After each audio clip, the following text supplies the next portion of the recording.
할렐루야. 반갑습니다. 우리 기도하겠습니다. 참으로 좋으신 예수님 감사합니다. 우리의 진정한 왕으로, 우리의 주인으로 주님만을 바라봅니다. 하나님, 우리에게는 다른 길이 있지 않습니다. 우리의 답은 예수 그리스도 한 분뿐이 없습니다. 하지만 우리는 아직도 우리의 마음 가운데는 수많은 것들이 우리를 미혹하고 유혹합니다. 주님, 이 신년성회를 통해 모든 것 내려놓고 주님만 바라보게 하여 주시옵소서. 그리하여 진정한 기도의 응답이 있게 하여 주시옵소서.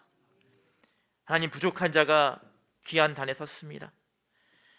부지깽이보다도 못한 자입니다. 성령께서 역사하여 주심을 통해 온전히 도구로 삼아 주시옵소서.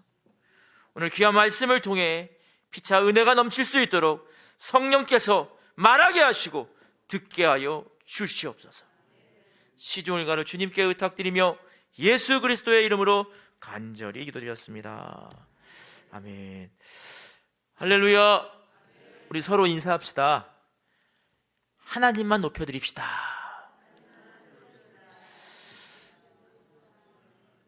먼저 우리 신년 성회를 허락하신 하나님 앞에 영광을 올려드립니다.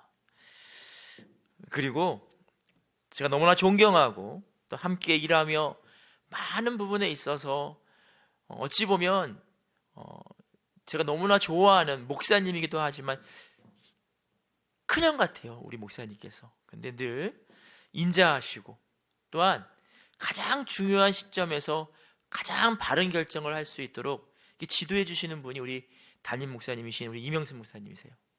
목사님께서 한번 오셔서 이렇게 말씀을 증거하라고 하는데 참 부담이 되더라고요. 제가 존경하는 목사님네 교회에 가서 이렇게 설교한다는 게 쉽지가 않잖아요, 그죠? 그래서 기도하는 마음으로, 하나님, 저는 아무것도 아닙니다. 주님께서 말하게 하시고 주님께서 사용하여 주시옵소서. 그렇게 기도하고 단에 섰습니다. 할렐루야. 또한 이렇게 초대해 주신 우리 귀한 성도님들 감사합니다. 오늘 저 여러분과 나누고 싶은 것은 이 사무엘상에 있는 말씀을 통해 함께 은혜를 나누었으면 좋겠어요.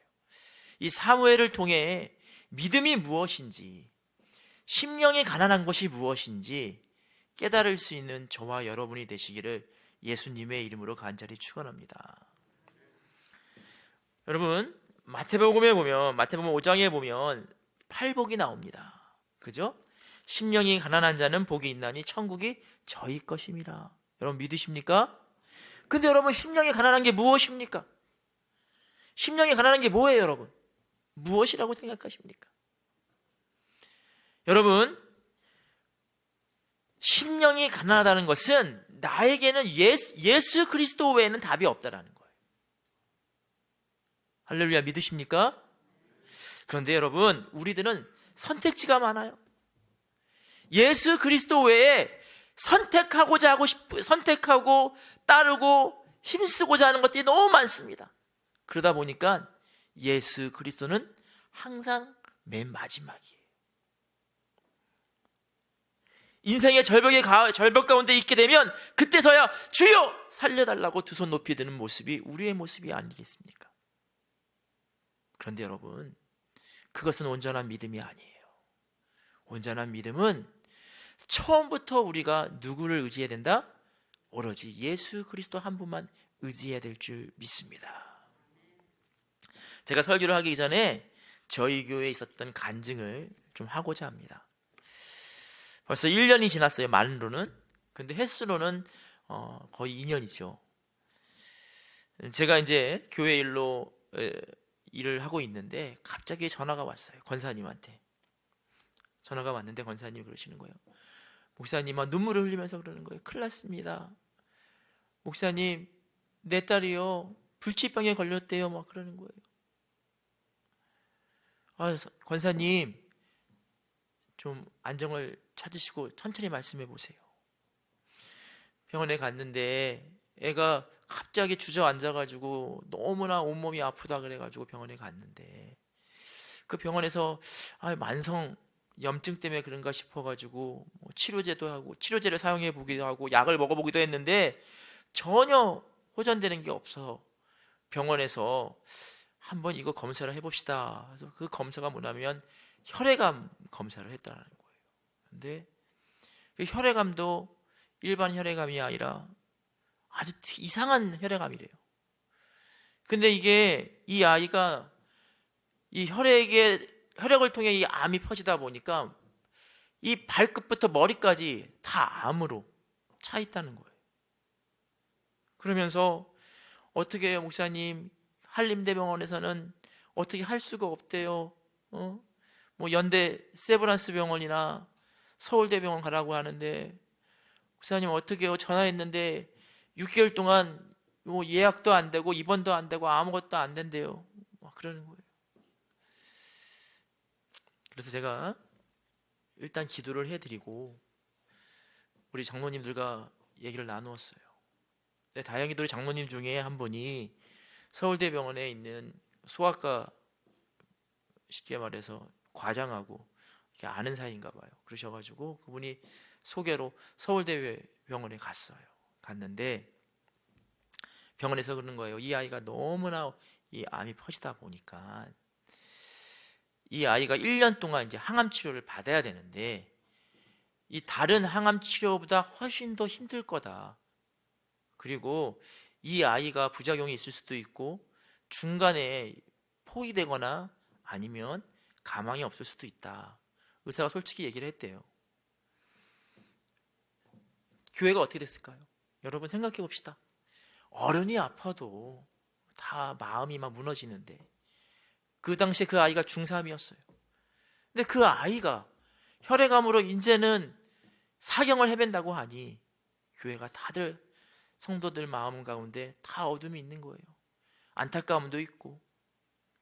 제가 하나님 앞에 기도했어요. 하나님, 왜 이런 일이 우리 교회에 있습니까? 기도를 했어요. 근데 하나님께서 어떤 마음을 주시냐면 이런 마음을 주시는 거예요. 나는 너희들 곁에 더 가까이 가고 싶은데 너희들은 항상 나는 마지막 순위 아니야. 라는 그런 마음을 주시더라고요. 우리 권사님을 생각해 보니까 저희 교회가 36년 전에 이 대림동 지역, 서울의 가장 낙후된 지역에서 개척이 되었어요. 이 아멘교회 동일하게 사도교회의 놀라운 역사처럼 귀신이 떠나가고 수많은 병자들이 고침을 받았어요. 그 지역에 많은 사람들은 돈이 없어서 병원에 못 갔어요. 교회에 모였어요. 간절했어요. 예수 그리스도가 답이었고 그분 외에는 우리 모두를 살릴 분이 없었어요. 너무나 간절했습니다. 그 당시에 우리 권사님도 청년이었어요. 그때도 젊은 나이에 질병으로 인해서 교회에 와서 치료를 받고 이제 결혼을 하여 늦게나마 자식들을 낳아서 막내딸이에요. 그런데 어때요? 삶이 좀 편안해지고 좀 여유가 있다 보니까 왜 믿음 생활도 방황을 맞이하는지 모르겠어요. 그냥 썬데이 크리스찬이에요. 주일만 되면 예배 나오고 예배 시간에도 맨 뒤에 앉았다가 가시는 거죠. 제가 권사님을 불렀어요. 권사님, 전성도가 함께 기도하지만 우리 다른 기도하지 마시고 회개 기도합시다. 나도 회개하고 권사님도 회개합시다. 그건 믿음이 아닙니다. 내가 필요할 때 하나님 앞에 나와가지고 무릎 꿇는 거, 그게 어찌 믿음이겠습니까? 우리 회개합시다. 하나님과의 관계가 회복되면 없는 것도 있게 하시는 분이에요. 할렐루야. 제가 말씀드렸어요. 우리 기도합시다. 그리고 간절히 기도했어요. 우리 권사님 1년 내내 회개했습니다. 내 딸 고쳐달라고 기도하지 않고 내가 죄인입니다. 하나님만 이용하는 죄인입니다. 기도했어요. 어떻게 됐을까요? 참 놀라운 기적이 일어났습니다. 어른들도 그 항암 치료가 쉽지가 않아요. 근데 일반적인 항암보다 두 배로 힘든 항암이라고 하는데 아이에게 부작용이 없는 거예요. 근데 아예 머리부터 발끝까지 암이었던 그 암에 점점 사라지더니 크리스마스 이전에 어떤 소식이 만나면 병원에서 너 내년부터 학교 가도 된다. 할렐루야. 이게 살아 역사하시는 하나님의 모습이에요. 저는 마음으로 울었어요. 하나님 감사합니다. 그런데 또 하나의 모습은 어떤 모습이었냐면, 나 또한도 어때요? 성도들에게 하나님 앞에 응답받고 복받아라는 얘기를 했지만, 당신이 하나님과의 관계가 올바로 서 있습니까? 라고 질문을 던져본 적이 그리 많지 않았던 거예요. 회개했습니다. 여러분, 뭐가 가장 큰 복일까요? 하나님과 여러분의 관계가 밀접하게 끊을 수 없는, 나눌 수 없는 관계가 된 게, 그게 가장 큰 축복이에요. 여러분 믿으십니까? 여러분, 하나님 없는 부귀영화는 그건 저주일 뿐이에요. 하나님 없는 건강은요, 뭡니까? 그건 아무 의미가 없는 거예요. 하나님이 내 안에 존재할 때, 예수 그리스도가 나의 주인이 되었을 때, 그 건강이 의미 있는 거고, 그 재물이 의미 있는 거예요. 여러분 믿으십니까? 하나님께서 이 부족한 점을 이 단에 세운 이유를 모르겠어요. 하지만 분명히 여러분 중에 오늘 이 말씀을 통해 누군가는 위로를 받고, 누군가는 도전을 받고, 누군가는 하나님 앞에 회개하며 매달릴 줄 믿습니다. 그런 기대감을 가지고 오늘도 말씀 가운데 역사하신 하나님을 경험하시기를 예수님의 이름으로 간절히 축원합니다. 여러분, 이 사무엘서의 주자는, 사무엘은 우리에게 이야기합니다. 하나님은 우리의 왕이시다. 할렐루야. 이 사무엘서를 보면요, 인간들이 어때요? 하나님을 왕으로 모시는 것이 아니라, 우리가 하나님을 왕으로 모시고 우리가 그의 백성이 되고 그분의 종이 돼야 되는데 어때요? 하나님을 섬기는 자가 아니라 하나님이 나를 섬겨주기를 바라고 있어요. 하나님이 이스라엘 민족을 출애굽시켰습니다. 그리고 허락하신 가나안 땅에 있게 하셨습니다. 놀라운 축복을 주셨죠. 근데 이스라엘 민족은 어땠습니까? 경험하지 못한 농경사회를 경험하게 됩니다. 그러면서 그 가나안 지역의 문화를 그대로 답습하기 시작합니다. 안타까운 것은 그들 가운데 바알과 아세라와 우상을 섬기기 시작합니다. 왜 섬겼을까요? 가나안인들이 농사를 위해서는 당연히 이러한 우상에게 절하고 우상을 위해 섬기는 것은 당연하다고 가르쳤어요. 그러다 보니 어때요? 이스라엘 사람들은 한쪽으로는 하나님을 믿는다고 하지만 다른 한쪽으로는 바알을 섬겼어요. 이게 그들의 모습이에요. 이 사무엘서를 보면요, 엘리 제사장과 사무엘의 차이를 확연하게 볼 수 있습니다. 하나님의 사람 사무엘,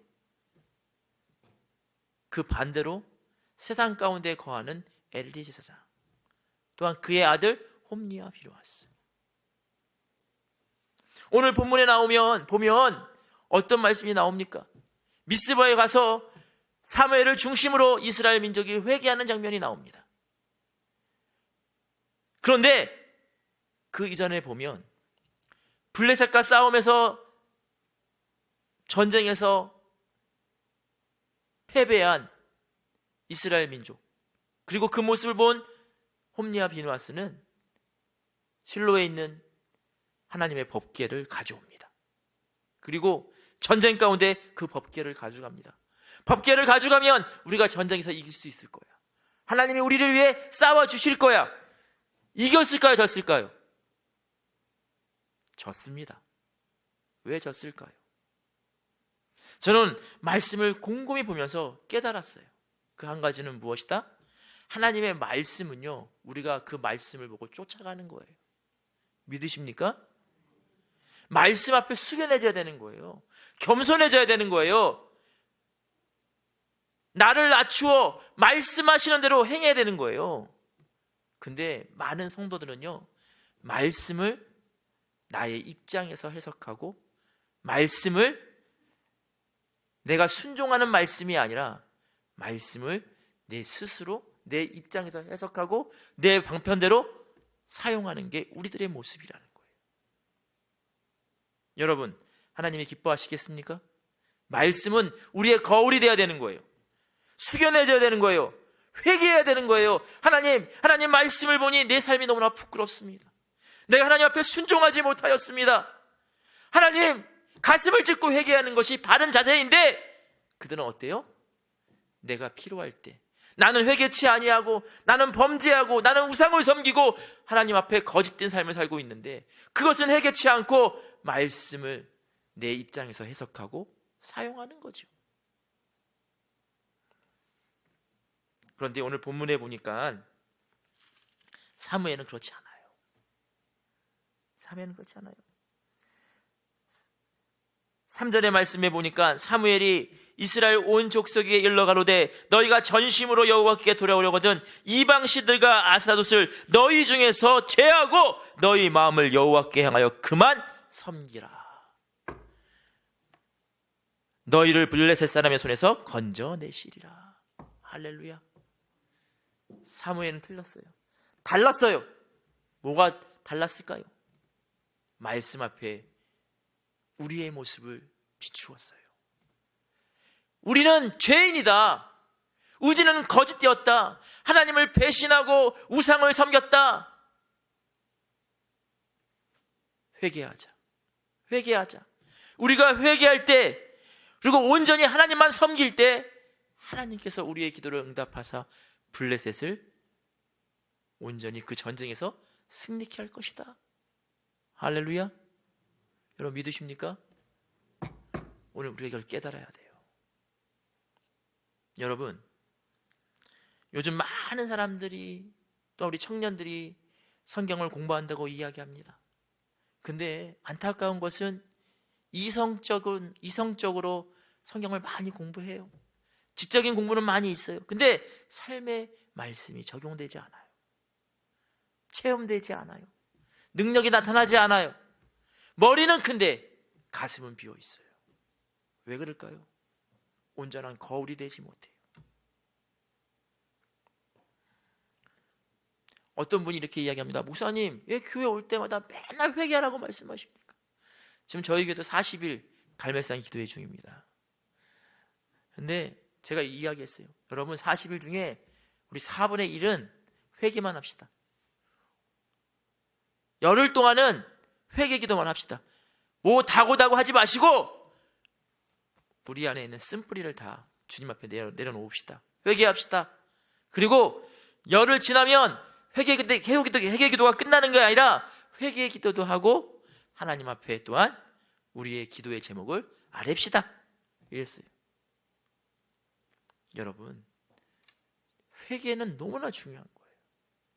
이단들은요 회개가 필요 없다고 그래요. 구원파 같은 경우에는 한번 뭐 주님 만났으면 다 씻음 받았는데 뭐 또 회개해. 그렇습니까? 그렇습니까? 아니요.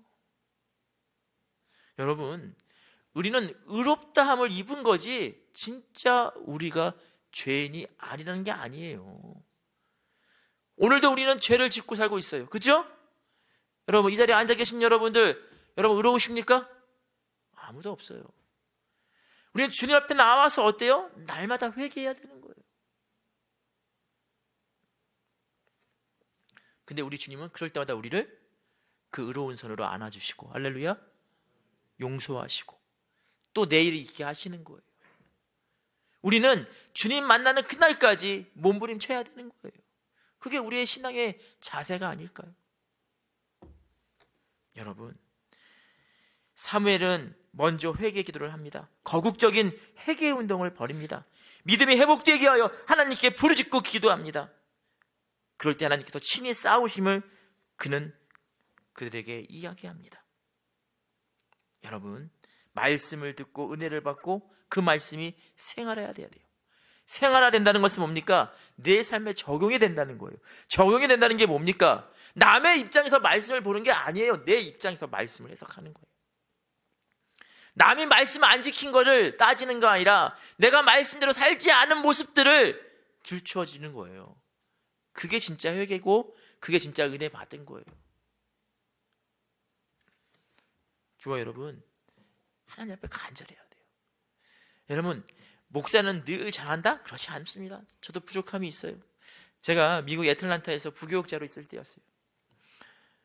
근데 부역자가 있었는데 어느 한 가정이 있었어요.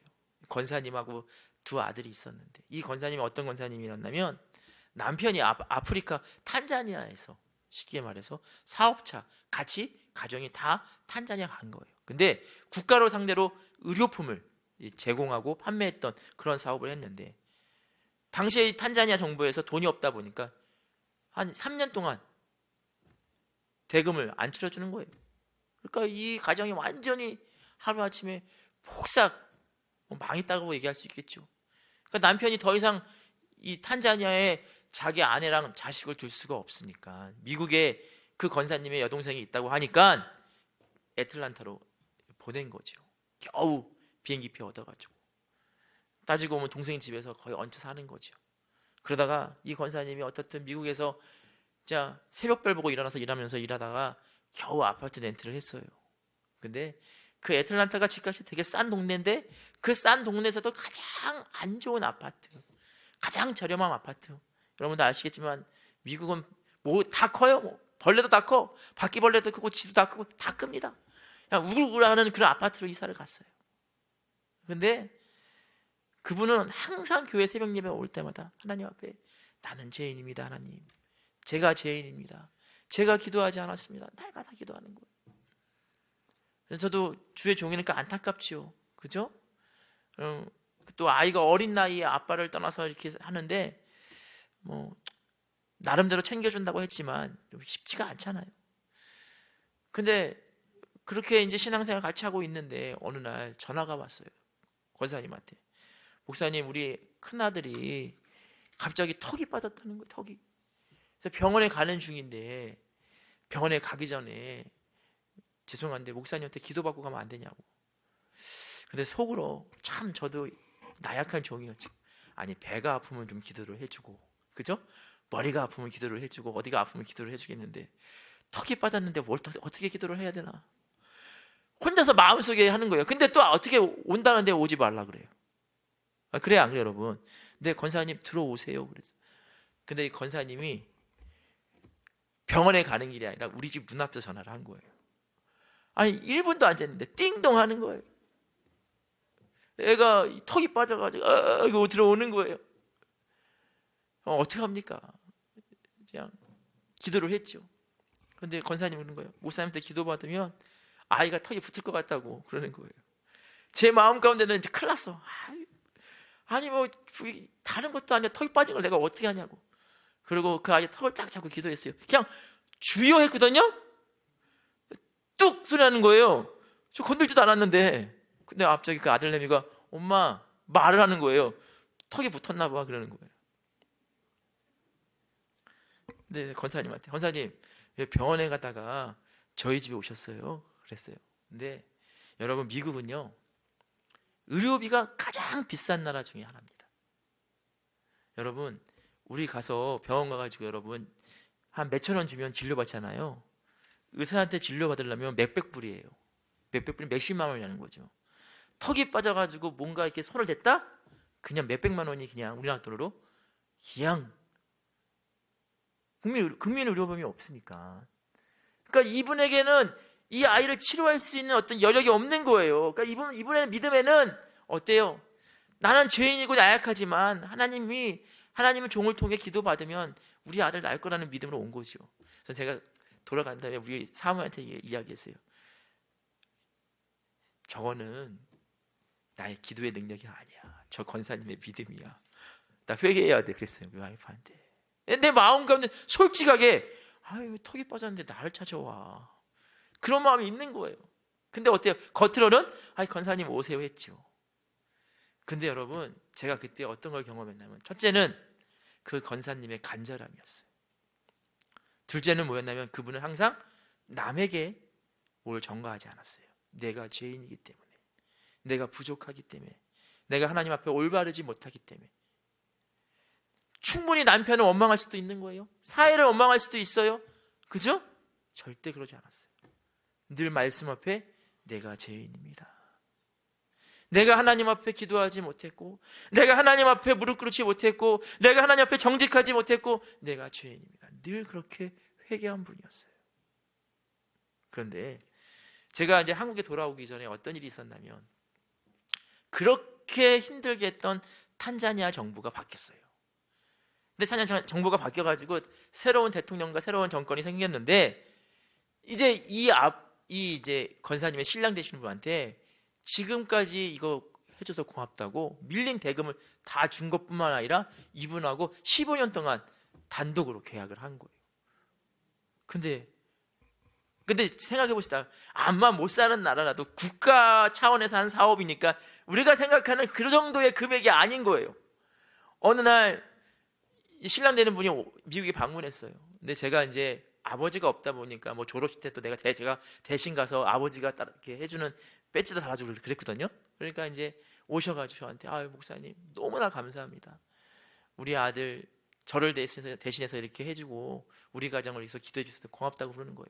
그래서 자기가 집을 새로 사가지고 아내가 이제 나를 모시고 예배를 드리고 싶다고 해서 이제 그 집을 갔거든요. 근데 마찬가지도 미국도 마찬가지예요. 저희가 이제 일반 사람들이 사는 집은요 그냥 다 열려 있어요. 근데 부잣집을 가잖아요. 그러면 경비원도 있고요, 그죠? 아무나 못 들어가게 돼 있다고요. 근데 분명히 주소를 치고 갔는데 으리으리한 집들이 있는데 가는 거예요. 근데 경비원이 있는 거예요. 그러더니 마음대로 못 들어가게 하더라고요. 제가 누구네 집 간다고 하니까 전화를 딱 하더니 하는 거예요. 갔는데 그 신랑 되시는 분이 이분한테 자기 아내가 자기로 인해서 너무나 고생을 많이 했잖아요. 그래가지고 어떻게 했냐면 그 집을 사주신 거예요. 그래서 내가 이 집 어마어마하겠네요. 그럼 은행 대출은 우리도 집 살 때 대출 이렇게 끼워서 살잖아요, 그죠? 요즘은 뭐 이자율이 높으니까 그렇지만 얼마나 또 대출을 받으셔가지고 이렇게 사셨어요. 영어로 우리를 대출 받는 거를 모기지라고 하는데 한인들이 그런 얘기를 해요. 그러면 모기지 때문에 내 모가지가 나간다고 그런 얘기를 해요. 그만큼 힘들다는 얘기죠. 그래서 제가 여쭤보니까 권사님 웃으시면서 부끄러운데요, 남편이 그냥 한 번에 다 계산을 했어요. 제가 놀래가지고 그러시냐고. 그래서 제가 지나가는 얘기를 했어요. 권사님은 축복만 받을 만합니다. 많이 연단 받았고 많이 기도했고 많이 하나님 앞에 회개했어요. 하나님이 그때에 맞게 축복하신 거예요. 더 열심히 하나님 섬기시면 될 것 같아요. 그렇게 말씀을 드렸어요. 그러니까 그 말 끝에 권사님이 눈물이 이렇게 보이시더라고요. 과거가 회상이 되니까. 그래서 제가 느꼈던 건 우리 하나님 참 멋쟁이시다. 할렐루야. 그런데 여러분, 중요한 것은요, 왜 나에게는 왜 그런 기적이 없지? 왜 나에게는 하나님 말씀이 살아있다고 하는데 나에게는 전혀 이 말씀의 능력이 경험되지 않지? 여러분, 제대로 하나님 말씀을 믿어본 적이 있으십니까? 제대로 다른 길은 아니라 오직 이 하나님의 말씀, 예수 그리스도가 답이라고 여기고 그분만 신뢰한 적이 있으십니까? 그렇게 믿고 신뢰했는데 나에게 응답이 없다? 그건 거짓말이에요. 우리가 제대로 믿지 못했습니다. 제대로 말씀의 거울을 통해 회개하지 못했습니다. 저와 여러분, 이제 우리가 회개해야 돼요. 남이 회개하는 게 아니라 내가 먼저 회개해야 되고, 내가 말씀의 거울 앞에서 무릎을 꿇고 하나님 앞에 나가면, 하나님의 관계가 회복되면 하나님이 없는 것도 있게 하시고, 할렐루야, 간과하지 않는 것도 채워주시고, 내 건강도 책임져 주시고, 몰라요, 이 중에 질병 가운데 있는 분들도 하나님과의 관계가 회복되면 하나님께서 치료의 역사로 함께 하실 줄 믿습니다. 여러분 믿으십니까? 그러한 놀라운 기적을 체험하시는 저와 여러분 되시기를 예수님의 이름으로 간절히 축원합니다. 여러분, 그렇습니다. 하나님은 우리를 너무나 사랑하십니다. 그래서 하나님은 우리에게 멍에를 매는 것을 원하지 않으세요. 세상의 멍에를 매는 것을 원하지 않으세요. 우리는 우리의 십자가를 지고 가야 되는 거예요. 근데 그 십자가가 여러분 보기에는 들 수 없을 만큼 무겁다고 생각하십니까? 아니요. 그 무거운 십자가는 다 주님이 지셨어요. 우리가 짊어져야 될 이 십자가는요, 다만 믿음의 십자가예요. 할렐루야. 의심이 없는 믿음의 십자가예요. 그 십자가만 잘 붙들고 가면, 할렐루야, 주님께서 여러분의 놀라운 것들로 역사하실 줄 믿습니다. 성경을 보면요, 사무엘상 말씀에 보면요, 여러분 베세메스의 암소의 이야기가 나옵니다. 이 이야기가 왜 갑자기 나왔을까? 여러분, 전쟁에서 이스라엘이 패했을 때 블레셋이 이스라엘의 법궤를 가져갑니다. 근데 그 법궤를 가져갔는데 하나님이 가만히 놔두지 않죠. 어때요? 그들이 섬기는 다곤상이 쓰러집니다. 다음 날에는 손목과 목이 없어집니다. 끊어집니다. 그러다 보니까 어때요? 거기서 끝나는 것이 아니라 질병으로 인해 사람들이 죽습니다. 그래서 이것을 다시 돌려보낼 생각을 가지고 어때요? 두 암소에다가 이 법궤를 실어가지고 보냅니다. 근데 참 재밌는 게 그 암소가요, 첫 새끼를 낳아서 새끼들에게 젖을 먹이는 그런 암소였어요. 근데 그 암소들이 새끼를 띄워놓고 베스메스로 가는 거예요. 가는데 여러분, 울면서 갑니다. 암소가 얘 울까요? 버려둔 새끼를 보면서 울면서 가는 거예요. 근데 뒤를 볼까요, 안 볼까요? 뒤를 쳐다보지 아니하고 계속 갑니다. 참 저는 그 부분에서 큰 은혜가 되었어요. 여기에 말씀을 통해 영적인 의미가 뭘까? 저는 두 가지를 느꼈습니다. 첫째는 예수님의 모습이에요. 예수님의 모습. 인류를 구원코자, 저와 여러분을 구원코자 십자가를 지시고 그 가시밭길 가시며 고구다 언덕 올라가시는 그 예수님의 모습이 이 암소의 법궤를 든 모습과 너무 일치하고 있는 거예요. 그런데 또 하나의 모습은 뭐였냐면 그 암소가 버려진 송아지를 놔두고 울면서 앞으로 가잖아요. 근데 아버지 하나님 마음이 내 마음속에 느껴지더라고요. 어때요? 죄 많은 인류를 구원코자 아들을 제 옷을 입히고 그렇게 죽게 하시며 눈물을 흘리며 보지 못하는 그 아버지의 마음, 그게 하나님의 모습이 아닐까. 그러면서 전 느꼈던 게 나는 지금 하나님을 얼마나 신뢰하고 절대적으로 믿고 있는가. 아직도 내 인생의 가장 중요한 것은 바알인가? 물질인가? 돈이 나의 우상은 아니었는가? 뒤돌아봅니다. 때로는 내 자녀가 내 우상은 아니었는가? 때로는 나의 생각과 어찌 보면 권력이나 이런 것들이 나의 우상은 아니었는가? 뒤돌아보게 되었습니다. 여러분, 우리 주님은, 우리 아버지 하나님은 죄 많은 우리를 살리기 위하여 뒤도 보지 아니하시고 그 아픔의 길을 갔는데 우리는 왜 겪는지를 많이 할까? 내가 처음에도 얘기했지만 우리는 왜 아직도 이렇게 선택지가 많을까? 회개할 수밖에 없는 거예요. 여러분, 저와 여러분, 우리는 성전에 나와서 회개할 게 너무 많아. 그렇지 않습니까, 여러분? 나는 의로워서 교회 와도 회개할 게 하나도 없습니다 하시는 분 계십니까? 없어요. 뒤돌아보면 다 우리는 죄 많은 죄인입니다. 오늘도 여러분 그냥 돌아가지 마시고 다고다고 기도하지 마시고 말씀을 기억하며 회개합시다. 주님, 내가 죄인입니다. 내가 하나님 앞에 이것저것 살피는 구격꾼처럼 하나님 외에 다른 것이 있는 듯 살아갔던 죄인입니다. 주님 용서하여 주시옵소서 하며 기도할 수 있는 저와 여러분 되시기를 예수님의 이름으로 간절히 축원합니다. 여러분, 하나님은요 늘 선하십니다. 인생에 있어서 가장 힘들고 어렸던 시기가 있겠죠. 제가 목회의 길을 가게 된 계기가 있어요. 제가 초등학교 때 교통사고가 있었습니다. 그래서 제가 한 4일 정도 코마 상태였어요. 깨어나지 못했어요. 그때 저희 어머니가 병실에서 무릎을 꿇고 기도를 4일 동안 쉬지 않고 하셨어요. 어린 마음이지만 그때 기도했던 어머니의 기도, 그때 의식이 돌아와서 처음 들었던 우리 어머니의 기도의 내용이 아직도 가슴에 있습니다. 세상 모든 부모들은 자식을 살리고 싶겠죠. 그러니까 우리 어머니의 기도는 이랬어요. 하나님, 나는 구원의 확신이 있습니다. 그리고 지금까지 주님께서 원하시는 것이 무엇인지 모르겠지만 복음을 위해 열심히 살았습니다. 주님께서 부르신다면 지금이라도 달려갈 수 있습니다.